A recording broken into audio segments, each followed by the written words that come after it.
San León Magno.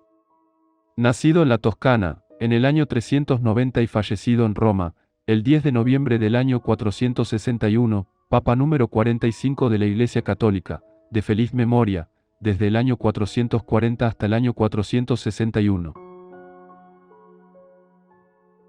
Epístola número 16. Obispo León. A todos los obispos que presiden en toda Sicilia, saludos en el Señor. 21 de octubre de 447. Somos animados, por órdenes divinas y admoniciones apostólicas, a un celo vigoroso por el bienestar de las iglesias.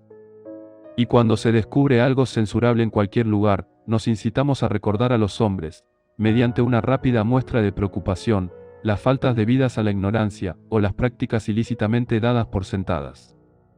Somos advertidos por el mandato del Señor en el pasaje donde el beatísimo apóstol Pedro queda profundamente impresionado con la orden mística, repetida 3 veces, de que el que ama a Cristo, debe apacentar las ovejas de Cristo. Juan 21:15-17. Por lo tanto, por reverencia a la sede misma que presidimos, por la abundancia de la gracia de Dios, estamos obligados a evitar, en lo posible, el peligro de la pereza. De lo contrario, faltaría en nosotros aquella profesión del más grande de los apóstoles, en la que afirmaba que amaba al Señor. Porque, el que descuidadamente apacienta al rebaño tantas veces encomendado a él, es culpable de no amar al príncipe de los pastores. Solícito como soy, por afecto fraterno, he recibido información fundada sobre la actuación de vuestras caridades. Os apartáis de la costumbre establecida por los apóstoles para el principal sacramento de la Iglesia. Es decir, realizáis el sacramento del bautismo, con más frecuencia en la Epifanía, que durante el tiempo pascual. Por lo tanto, estoy asombrado de que vosotros, o vuestros predecesores, hayan podido introducir una innovación tan irrazonable. Es decir, al confundir los misterios de las 2 estaciones, creísteis que no había diferencia entre el día en que Cristo fue adorado por los magos, y el día en que Cristo resucitó de entre los muertos.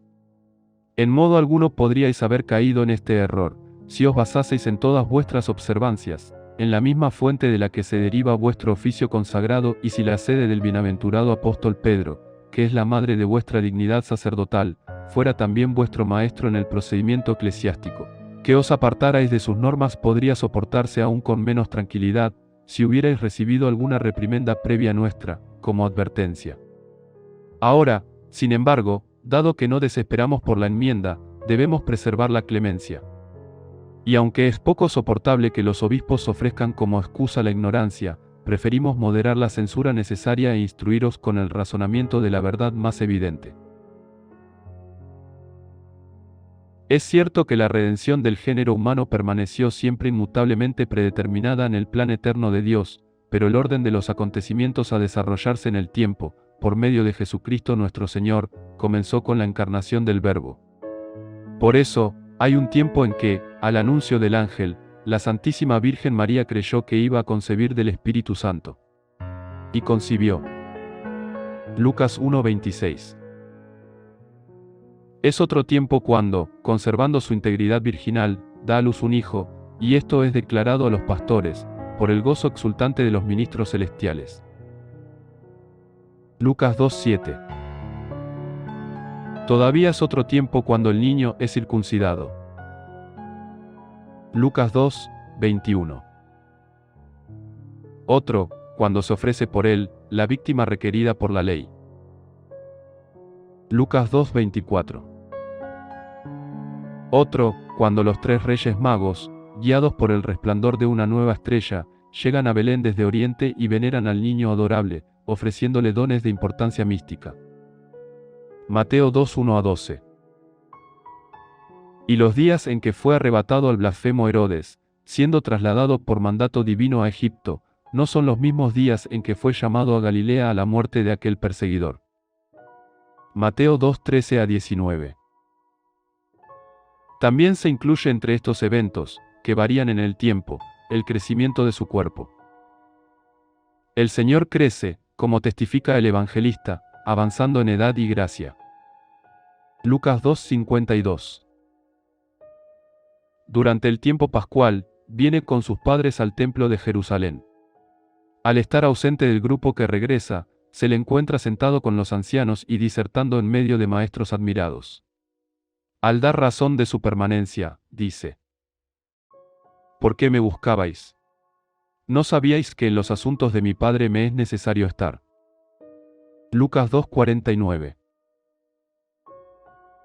Con esto, quiso decir que era el hijo de aquel, en cuyo templo se encontraba. Luego, en sus últimos años, cuando iba a ser anunciado más abiertamente, y buscaba el bautismo de su precursor, Juan.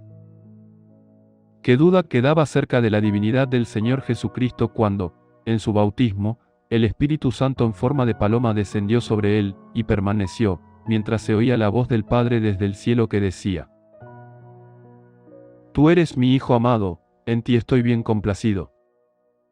Lucas 3:22 y Mateo 3:17. Así pues, lo más brevemente posible, hemos reunido todos estos acontecimientos, para que vuestras caridades sepáis que todos los días de Cristo fueron consagrados por innumerables excelencias, y que los misterios resplandecieron en todas sus acciones, pero que un tiempo se aplica al anuncio de cada evento por signos. Otro, a su cumplimiento de hecho. Y todo lo que se enumera en las obras del Salvador no puede pertenecer promiscuamente al tiempo del bautismo. Porque, si también celebramos, sin distinción de honor, aquellas obras que sabemos que el Señor hizo después de su bautismo por el bienaventurado Juan, todo el tiempo de su vida habría de considerarse como una serie continua de fiestas, porque todo el tiempo estuvo lleno de lo milagroso. Pero, puesto que el Espíritu de sabiduría y conocimiento instruyó a los apóstoles y a los maestros de toda la Iglesia, para que no permitieran nada irregular, nada confuso en la observancia cristiana, las razones detrás de las solemnidades deben mantenerse separadas, y la distinción ordenada debe ser preservada en todas las costumbres iniciadas por los padres y nuestros predecesores. Porque, de ninguna otra manera somos un solo rebaño y un solo pastor, a menos que, como enseña el apóstol, todos digamos lo mismo, y estemos también perfectamente unidos en una misma mente y en un mismo juicio. 1 Corintios 1:10.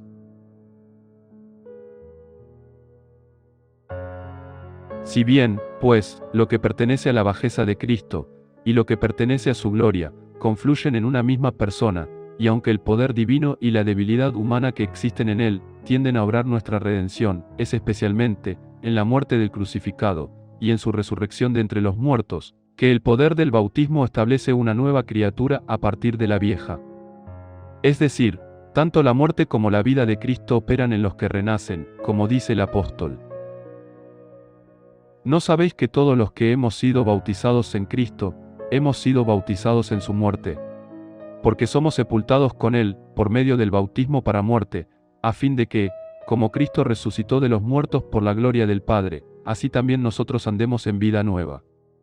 Porque, si hemos sido unidos a él, en la semejanza de la muerte, lo seremos también en la semejanza de su resurrección. Romanos 6:3-5. Y hay otras cosas que el Maestro de los Gentiles trató más ampliamente al recomendar el sacramento del bautismo. Por lo tanto, del espíritu de esta enseñanza se desprende que, para bautizar a los hijos de los hombres y adoptarlos como hijos de Dios, se escogió aquel día y aquel tiempo en que las acciones realizadas sobre los miembros pudieran estar, por simbolismo y rito místico, en armonía con lo hecho en la cabeza misma. Porque, en el rito del bautismo, la muerte viene de la matanza del pecado, y la triple inmersión imita los 3 días del entierro, y la salida del agua es como su salida de la tumba. Por lo tanto, la naturaleza misma del rito muestra que, ordinariamente, el día propicio para la recepción de esta gracia, es aquel en el que tienen su origen tanto el poder del don, como la forma del rito. Lo que sigue, ayuda mucho a confirmar este punto. El mismo Señor Jesucristo, después de resucitar de entre los muertos, dio a sus discípulos. Y en ellos instruyó a todos los que están a cargo de las iglesias el rito y el poder de bautizar, diciendo: Id, pues, y haced discípulos de todas las naciones, bautizándolos en el nombre del Padre, y del Hijo, y del Espíritu Santo. Mateo 28:19. Por supuesto, él podría haberles instruido sobre esto incluso antes de su pasión, excepto que quería especialmente que se entendiera que la gracia del renacimiento comenzó con su resurrección. De hecho, la fiesta de Pentecostés, que está santificada por la venida del Espíritu Santo, y está unida a la fiesta de Pascua como un apéndice, también se usa para este rito del bautismo. Aunque las demás fiestas se celebran en días diferentes, esta fiesta de Pentecostés siempre tiene lugar en ese día de la semana que se hizo célebre por la resurrección del Señor. Extiende de algún modo la mano de la gracia auxiliar e invita a los que han sido excluidos del día de Pascua por una enfermedad penosa, o por un largo viaje, o por dificultades en la navegación, para que, los que se encuentran impedidos por cualquier necesidad, obtengan el efecto que desean, como don del Espíritu Santo. El mismo Hijo de Dios, el unigénito, quiso que no hubiera distinción entre Él y el Espíritu Santo, ni en lo que los fieles creían de ellos, ni en el poder de sus obras, ya que no hay diferencia en su naturaleza. Dice: Pediré al Padre y os dará otro abogado, para que habite con vosotros para siempre, el Espíritu de la verdad. Y otra vez: Pero el abogado, el Espíritu Santo, a quien el Padre enviará en mi nombre, Él os enseñará todas las cosas, y traerá a vuestra mente todo lo que yo os he dicho. Y otra vez: Cuando venga el Espíritu de la verdad, Él os enseñará toda la verdad. Juan, capítulo 16. Y así, siendo Cristo la verdad, y el Espíritu Santo el Espíritu de la verdad, y el título de abogado es propio de ambos, no hay diferencia en la fiesta donde hay un solo misterio. Ahora, damos un ejemplo suficientemente apto, como prueba de que no estamos defendiendo esta idea en nuestra propia autoridad, sino que nos aferramos a ella, en la autoridad apostólica. Estamos siguiendo el ejemplo del bienaventurado apóstol Pedro, quien, el mismo día en que la prometida venida del Espíritu Santo llenó a todo el grupo de creyentes, consagró en las aguas del bautismo a 3.000 personas que su predicación había convertido. Así lo enseña el relato fidedigno de la Sagrada Escritura, de la que forman parte los Hechos de los Apóstoles, donde dice: Al oír esto, se compungieron de corazón y dijeron a Pedro y a los demás apóstoles: Hermanos, ¿qué vamos a hacer? Pero Pedro les dijo: Arrepentíos, y bautícese, cada uno de vosotros, en el nombre de Jesucristo, para perdón de vuestros pecados, y recibiréis el don del Espíritu Santo. Porque para vosotros es la promesa, y para vuestros hijos, y para todos los que están lejos, a todos los que el Señor nuestro Dios llama. Y con muchas otras palabras daba testimonio, y los exhortaba, diciendo: Sed salvos de esta perversa generación. Y los que recibieron su palabra fueron bautizados, y se añadieron aquel día unas 3.000 almas. Hechos 2:37-41.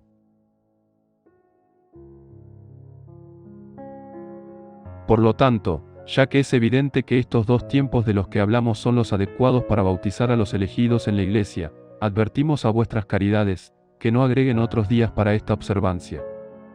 Porque, aunque hay también otros días festivos en que se debe gran reverencia al honor de Dios, para el principal y mayor sacramento debemos hacer una excepción, para lo cual hay razones y significado místico. Sin embargo, tenemos la libertad de ayudar a los que están en peligro, mediante la administración del bautismo, en cualquier momento. Así, posponemos los votos libres de aquellos que están bien y viven en una seguridad pacífica a estas dos fiestas conectadas y relacionadas. Pero no para negar en ningún momento a nadie esta única fuente de salvación, cuando hay peligro de muerte, en tiempos críticos de asedio, en pruebas de persecución o en temor de naufragio. Alguno, sin embargo, puede pensar que la fiesta de la Epifanía, que debe celebrarse con el honor debido a su rango, posee también el privilegio del bautismo, ya que algunos piensan que ese mismo día el Señor se acercó a San Juan para ser bautizado. El hombre que así piensa, debe darse cuenta de que la gracia de aquel bautismo de Juan, y la razón del mismo, eran de otro orden, y no participaban del mismo poder por el cual se trae la regeneración, por medio del Espíritu Santo, a aquellos de quienes se dice: quienes no nacieron de la sangre, ni de la voluntad de la carne, ni de la voluntad del varón, sino de Dios.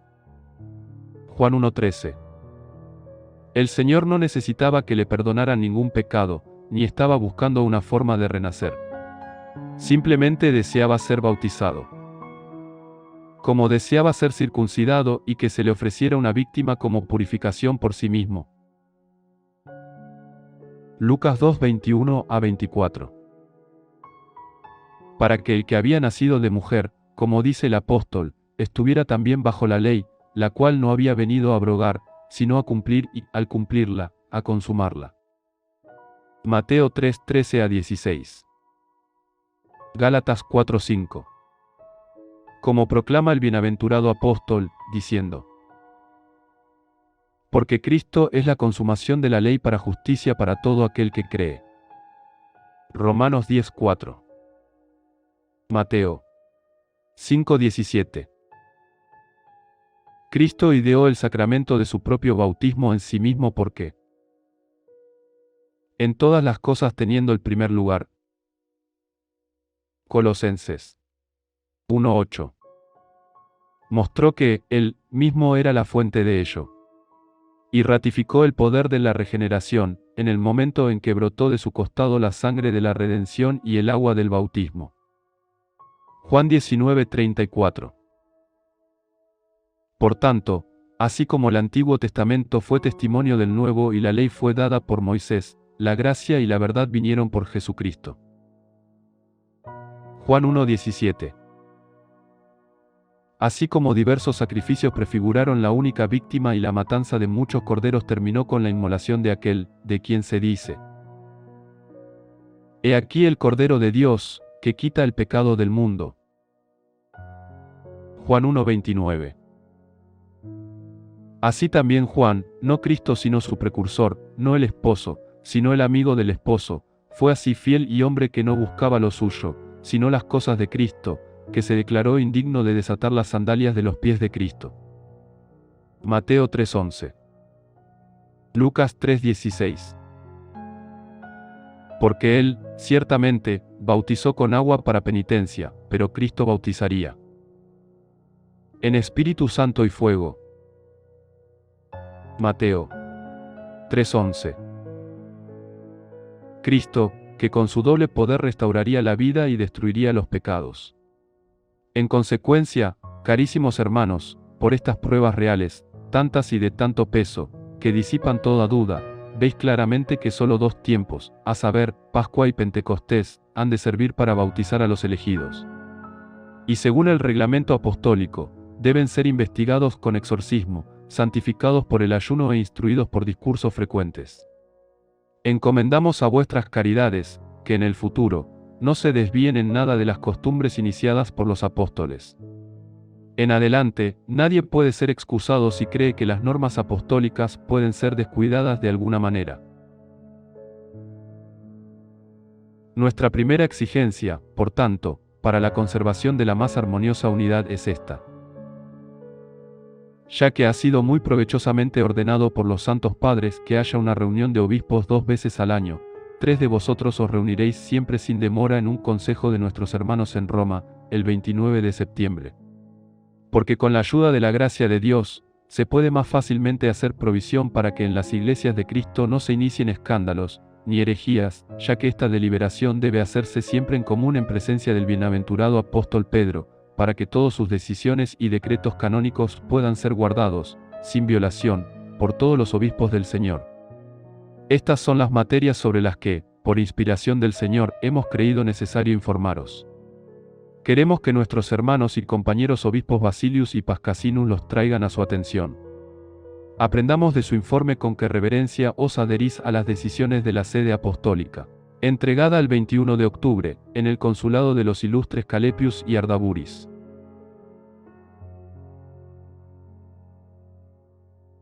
Por favor, visite vaticanocatolico.com y rece el rosario tradicional completo todos los días, de ser posible. Via Crucis, Via Lucis, Via Populi. Sancte Leo Magne, ora pro nobis.